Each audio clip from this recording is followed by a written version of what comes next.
V zásade jeden stroj dokáže nahradiť 3 až 5 ľudí. Ľudovo povedané, už ani miešok cementu sa bez neho neprenesie.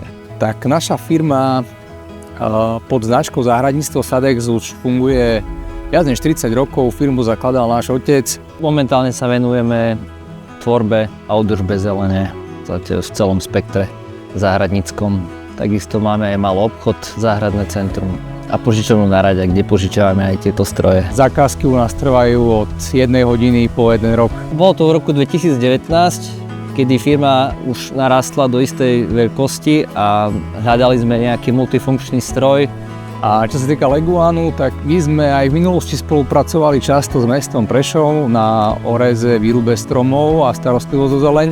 Keď sa nám podarilo získať zákazku na dlhšie obdobie, tak rozhodnutie padlo jednoznačne na miesto požičovania plošiny si zaobstarať vlastnú plošinu. A keďže sme mali za Avantom vynikajúce skúsenosti, tak tam voľba pre Leguana bola jasná.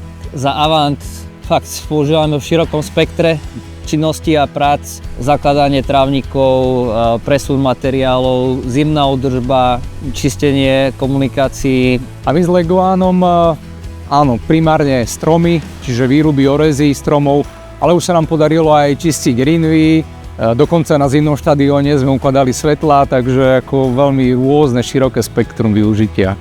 Vďaka Leguanu sa nám podarilo veľmi urýchliť všetky tieto činnosti a zároveň šetriť aj sily pracovníkov, ktorí by mnoho vecí museli doliesť, stromolesci. Ten stroj je neskutočne odolný vo všetkých podmienkach, ťažkých podmienkach, či je to v zime, či je to v lete, v blate, v slnku. Ste limitovaní len prídavnými zariadeniami, ktorých je zase fakt neurekom. Čo sa týka Leguanu, tak jednoznačne jeho kompaktné rozmery a tým, že vlastne sa pohybuje na pásoch, tak prístupnosť ku miestu výkonu práce je neuveriteľná aj v porovnaní s autoplošinami. A to, že sa dokáže z vozíka rozložiť priamo, to je úplne úžasné.